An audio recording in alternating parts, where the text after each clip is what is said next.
We first of all wish you all very good evening. Our most honorable Professor Proctor, the former minister, and one of the wonderful human beings, Professor Rajendra Prasadji, the Vice-Chancellor of Rajya Vishwavidyalaya, Shriman V.K. Singh ji, former Commissioner, my colleagues, Dr R Singh, our Chief Proctor, Professor Andhra ji, Professor R Singh again, Rajendra Singh, Professor Shashikant Rai, and many other friends who are here from the university, invited guests, and the family of, the celebrated family of Ayushi Singh, her parents and grandparents from both sides, that she has invited. I am extremely delighted to notice this rare flash of brilliance, because at a time when the families are breaking up and children get isolated, because of the kind of corporate work culture that has dawned on all of us and our children.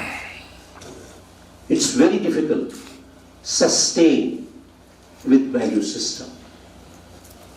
It's the value system of the family that has sustained her, I tell you, and given her this great inspiration to write this book, Child of True Lovers. I will stop here, Child of True Lovers. There's a very, very interesting, title, A Story and Beyond.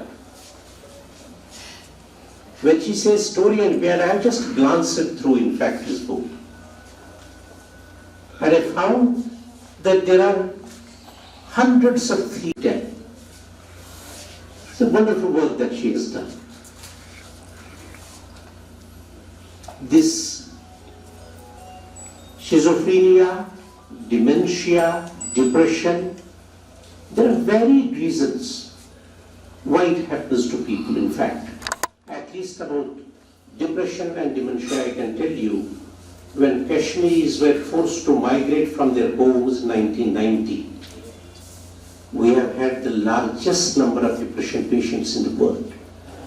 387,000 people migrated. Out of them, nearly 3 lakh people became overnight depression patients. It was not that they lost property, home and other things. No.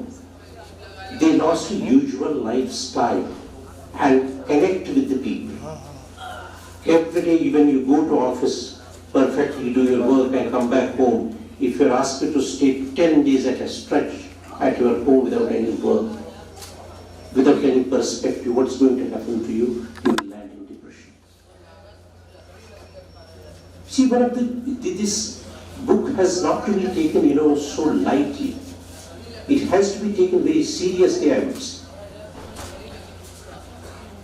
Because it reflects what happened to the world society, more so to Indian society, because we came into the orbit of development much more later. 20th century last quarter and 21st century first quarter. Can anybody tell me what's the change that has taken place in India? Leaving technology aside, what's the change that they have noticed in their families, the elderly, please? It's the privatization of time. Privatization of time and space, which had never taken place anywhere. It has taken place in 21st century. Let me tell you how. Those of us who have crossed 50 here and a little more, if you go back to your childhood, what was the time that you spent with grandparents, with grannies, with, Masera, Fufera, and so on, all of them. In fact, when they would visit you, I am sure some of you would really spend time in the same room, dine in the same kitchen, the same dining space, even sometimes sharing the plates also.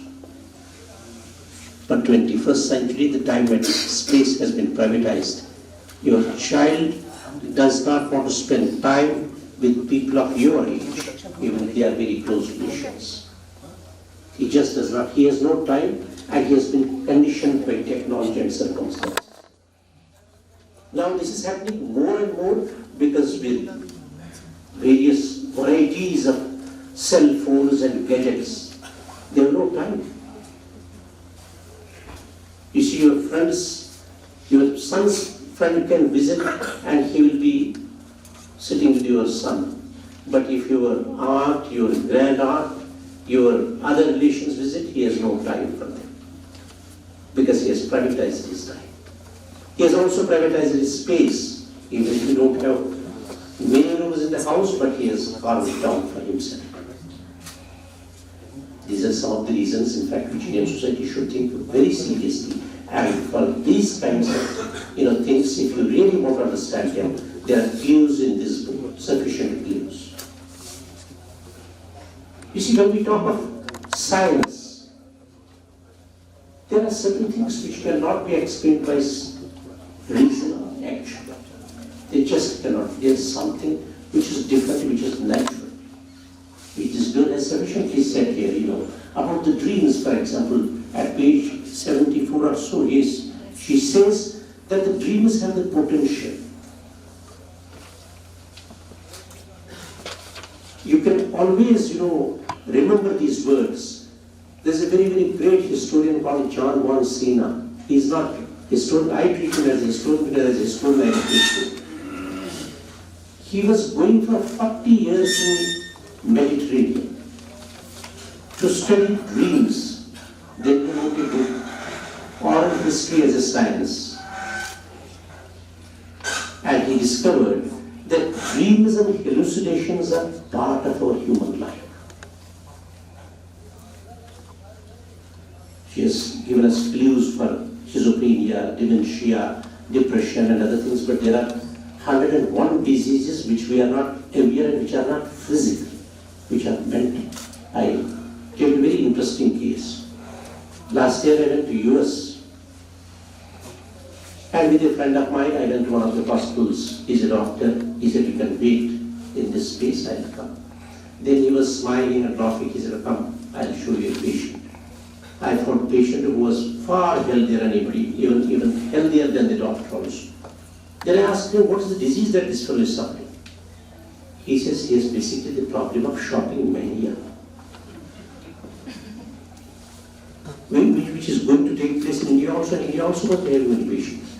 Shopping mania in the sense you have 10 suits, you have 20 shoes, you have everything in house, but just to enter a mall and start again purchasing. He said, if we put this fellow into an isolation now, he'll go into depression. But we have to treat him differently, not making places here, making use that life is different, so that he is convinced that he should not spend money for these things.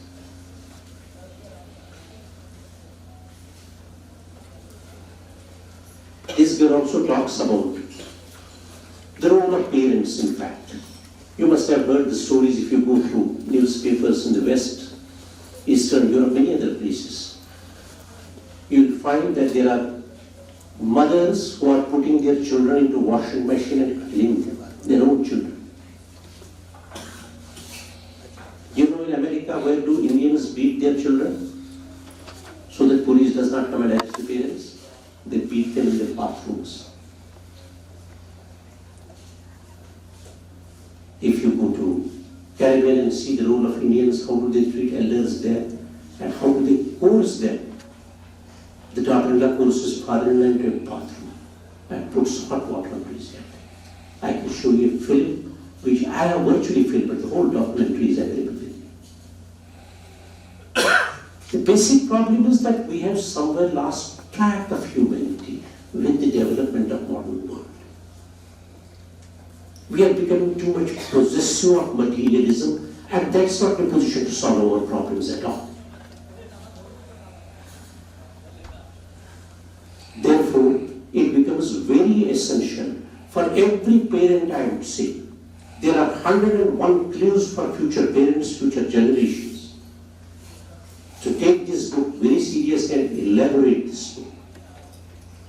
Karl Marx says, where we start worshipping, where understanding ends. You know? But this book is opposite of that. Because it clearly illustrates that your understanding will never end. You see, you understand things, your perceptions differ, but your understanding does not end. Your perceptions differ. We are here, 200 people or 100 people.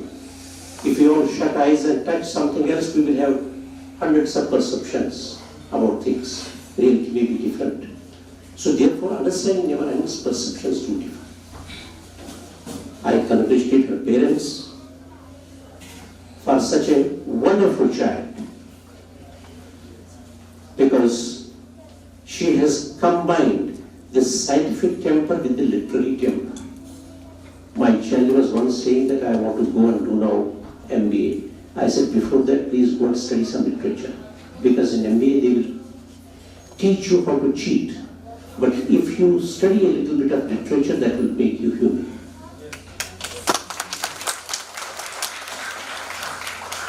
I once again congratulate your parents and congratulate this lady here. She is absolutely one of the fantastic human beings. Please continue. And I pray that you may get a Nobel laureate in your career if you continue. You will get many awards if you continue. And this is very essential for the Indian community, for people here and the parents around. You know, they should study this book very seriously, very carefully, and elaborate and discuss within the family the genre of this book. Thank you all. Thank you, sir.